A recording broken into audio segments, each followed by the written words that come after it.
Autism is very complicated, and it actually requires many different kinds of scientists to come together and to solve the problem together. Scientists around the globe are hard at work trying to answer the one question: what causes autism? The harsh reality is, we don't know. Welcome back. Genetics play a role. It appears so do things in our environment. Trying to unlock the combination of the two is proving difficult. But look here at some of the recent headlines. Progress in IDing genetic roots. Experimental drug gives hope. Nasal spray promising in youths with autism. These are just from the past couple weeks. Real progress, real hope. And a lot of the work is being done right here in North Carolina. So she'll take these and essentially section the tissue. Dr. Mark Zilka understands the urgency of his work. You know, if I had a child with autism, I would want something now and not 5 years from now. But science takes time. It's just a matter of getting as many people interested in the problem as possible. Right now, there's a lot of interest in the work being done in his lab at UNC Chapel Hill. They're working on the genes known to cause Angelman's syndrome. Many drugs treat symptoms of diseases, but this is trying to treat the underlying cause of the disorder. Here's how. We inherit genes from both our mother and father. Consider your mom's copy as the main software for your brain. Dad's genes are the backup in case you need it. In the case of Angelman's, mom's copy of a gene called UBE3A is not working.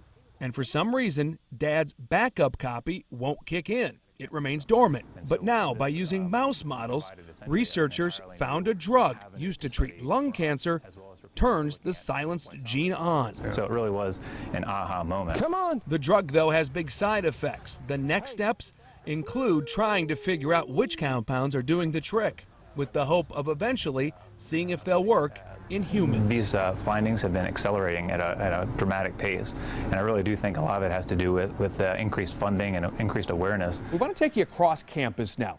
Think how helpful it would be to know you have a cold before you get the stuffy nose and a cough. Well, what if we could find signs of autism before the first symptom? And then we can take those individuals. These spaghetti lines of color may hold the key to answering one of autism's most puzzling questions.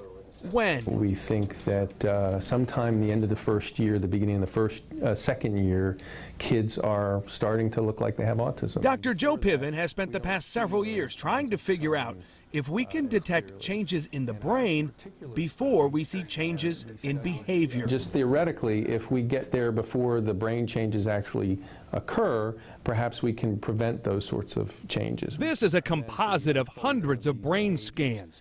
Each strand shows one image of one child. There's this purple spot here, for instance. So this indicates that this part of this connection is not as strong. If we had looked at the brain at just 12 months of age, we wouldn't have found any differences.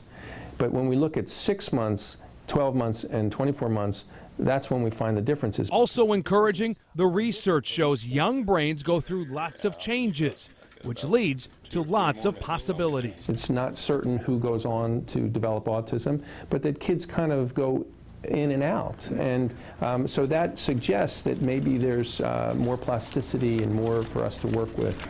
A lot of hope for the years ahead. But what about the here and now? We talk a lot about children with autism. What about adults? Another 500,000 with autism will reach 18 in the coming decade or so. Next, a Charlotte woman's determination to give those with autism a chance to strike out on their own. You're watching a WBTV News On Your Side special, Autism, Answers and Understanding.